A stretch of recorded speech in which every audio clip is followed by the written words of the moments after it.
कि मैं जीवित रहूं या नहीं रहूं, और जब तक मुझ में सांस है तब तक सेवा ही नहीं जाए। और जब मेरी जान जाएगी तो मैं कह सकती हूँ कि एक एक खून का खतरा जितना मेरा है, वो एक एक खून एक भारत को जीवित करेगा।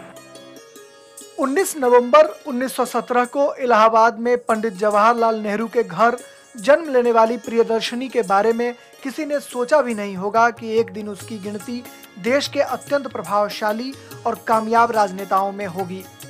प्रियदर्शनी से इंदिरा गांधी तक का उनका सफर काफी उतार चढ़ाव भरा रहा।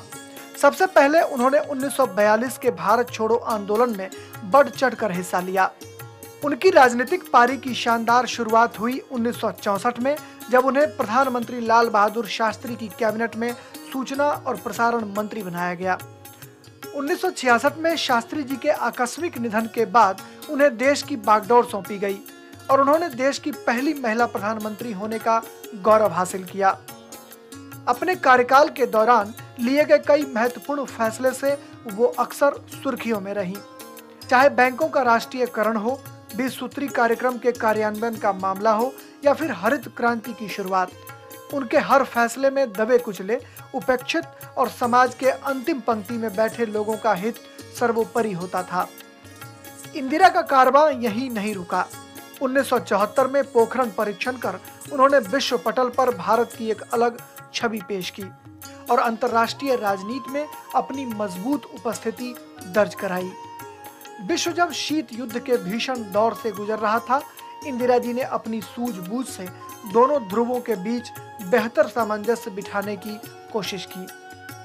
ये इंदिरा ही थीं जिन्होंने 1971 में पाकिस्तानी उकसावे का मुंहतोड़ जवाब दिया।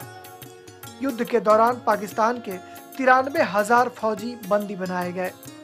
बांग्लादेश का गठन हुआ और पाकिस्तान को भारत के साथ शिमला समझौता करने पर मजबूर होना पड़ा। इंदिरा जी पंथ निरपेक्षता की मजबूत पैरोकार थीं। तभी तो उन्होंने संविधान की प्रस्तावना में संशोधन कर पंथ निरपेक्ष शब्द जुर्माया। गरीबी उन्मूलन, कृषि, अर्थव्यवस्था, रक्षा जैसे क्षेत्रों में उत्कृष्ट योगदान के लिए उन्हें हमेशा याद किया जाएगा।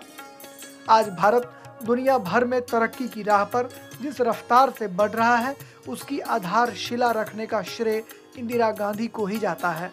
शायद यही वजह है कि पुण्यतिथि और जयंती पर आयरन लेडी शिद्दत से याद की जाती हैं।